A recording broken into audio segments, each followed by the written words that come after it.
Pakistan has 170 nuclear warheads. Pakistan shares a 900-kilometer border with Iran. Pakistan's Prime Minister called the U.S. strikes on Iran illegal under international law. Pakistan's army chief has met with IRGC commanders 14 times since 2019. Nobody in Washington is watching Pakistan right now. That is the most dangerous oversight in this war. Subscribe. Nobody else is covering what Pakistan does next. Pakistan is the sixth largest nuclear power on Earth. 170 warheads, delivery systems, ballistic missiles, cruise missiles, nuclear-capable F-16s. Unlike Iran, Pakistan already has the bomb. Not ambiguity, not enrichment potential, not a program. Actual deployed nuclear weapons on actual missiles pointed in multiple directions. The U.S. spent 20 years managing Pakistan's nuclear program through aid, pressure, and diplomatic engagement. The moment the Iran war started, that diplomatic bandwidth collapsed. Pakistan's nuclear security is now being managed by a government that just publicly called America's war illegal. The Pakistan Army and the IRGC have worked together since 1979. Not occasionally, structurally. The Balochistan border is 900 kilometers of shared territory where both forces run parallel intelligence operations against common enemies. Baloch separatists on both sides, Sunni extremist groups that threaten both states. ISI and IRGC share signal intelligence. They have coordinated cross-border operations. Pakistani generals trained at IRGC academies in the 1980s are now corps commanders.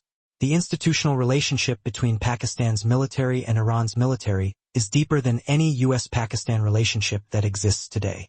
When Washington bombs Tehran, Pakistan's generals are not neutral observers. Inside Pakistan, the political pressure is building faster than any Western outlet is reporting. Parliament passed a non-binding resolution condemning U.S. strikes by 81 votes to 12. Street protests in Karachi, Lahore, and Peshawar drew over 400,000 people in the first 2 weeks. The religious parties, Jamaat-e-Islami, JUIF, are calling for Pakistan to open its airspace and territory to Iranian supply convoys. The current government is civilian and weak. It depends on army support to govern. The army's sympathies are documented. The gap between where Pakistan's street is and where Pakistan's policy is narrows every day this war continues.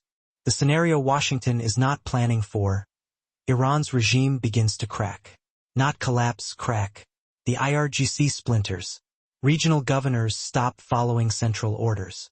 The 900-kilometer Pakistan-Iran border becomes uncontrolled. What crosses that border in both directions? Refugees in the millions, weapons, IRGC commanders seeking sanctuary, and Baloch militants who have been waiting 20 years for this moment. Pakistan cannot control its own western border in peacetime. It has never tried to control it during an Iranian state collapse. The nuclear weapons are stored at facilities in Punjab and Sindh, far from the border, but the army units guarding them report to commanders who just watched America bomb their closest regional partner. There is a third actor on this border that Washington has entirely stopped thinking about: the Taliban. The Taliban controls Afghanistan, every kilometer of Pakistan's western flank. The Taliban and Iran have had a complicated relationship. Sunni-Shia tensions, but shared hatred of American presence. The Taliban have been supplying Iran with smuggled goods through Afghan territory since 2022. If the Iran war expands, the Taliban faces a choice: stay neutral and lose influence, or openly back Iran and gain enormous prestige across the Muslim world. Pakistan sits between the Taliban to its north and west, and a cracking Iran to its west. That is not a stable position for a country with 170 nuclear weapons. The Iran war has a second war inside it. It is not in the Gulf. It is not at Hormuz.